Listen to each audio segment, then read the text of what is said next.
Franny K. Stein, Mad Scientist, Book 5, Frantastic Voyage, Chapter 8, Igor, You the Bomb. Franny had to think fast.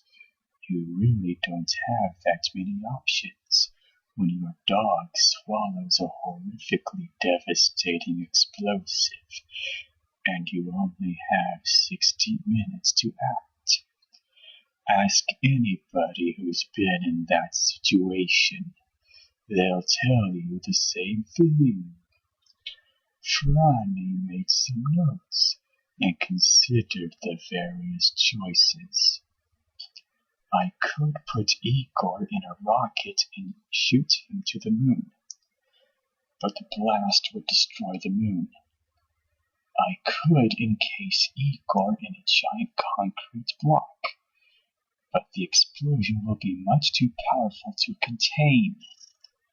I could perform emergency surgery, but one of the tools could make the bomb go off. There's really only one conclusion. I'm going in. Chapter 9. It's not something you want to do. Franny began putting on a special suit. This would protect me from the various horrible juices inside a dog. Igor scowled. No hard feelings, Igor, but if you think you stink on the outside, take a whiff of one of your disgusting dog burps sometime. This is a fantastically unbelievable voyage I'm going on, but it's no pleasure cruise in there. Igor smelled his own breath. He had to agree with Franny. He was probably even worse on the inside. Here's my plan. First, I'll use my shrinkerizer to miniaturize myself. Then I want you to carefully sniff me right up your nose. Igor pointed at his mouth. No, not your mouth. I'm not going in there. I'm going through your nose. I can't trust those teeth of yours. You could accidentally bite me in half. Franny pointed at a chart of Igor's body. Once inside your nose, I'll make my way down your throat to your stomach. Igor handed her a flashlight. Good thinking, Igor, but my suit is glow in the dark, and that will light my way. When I get to your stomach, I'll find the device, open it up, and deactivate it. This screwdriver is all I'll need. Now about getting back out, Franny began. Igor looked a little nervous.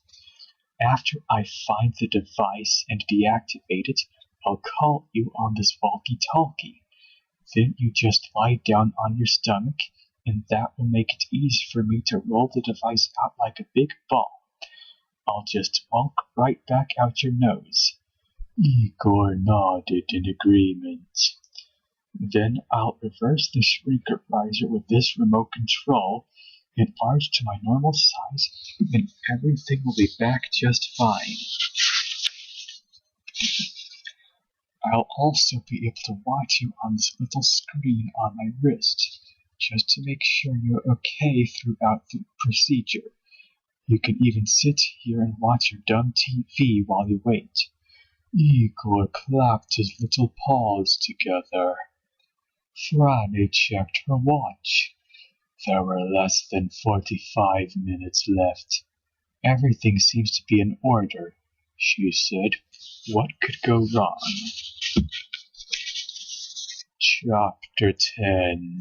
Looking up an old friend. Franny pressed a button and stood in front of the shrinkerizer. Igor watched as she shrank down to almost nothing. Igor gently crept up and positioned his nose carefully. Franny looked up his giant nose and braced herself. With one giant snort, she was sucked up inside his tremendous nostril. Some people in her situation might get the willies. Some might get the creeps.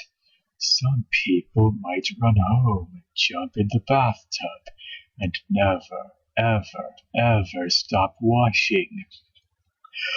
But Franny didn't really mind walking around inside a dog's nose. It's kind of like a cave, she thought. Big, slippery, boogery cave. Her feet made sloppy, squishy sounds as she trotted along, and she thought about how she might actually have had fun in there if she had more time.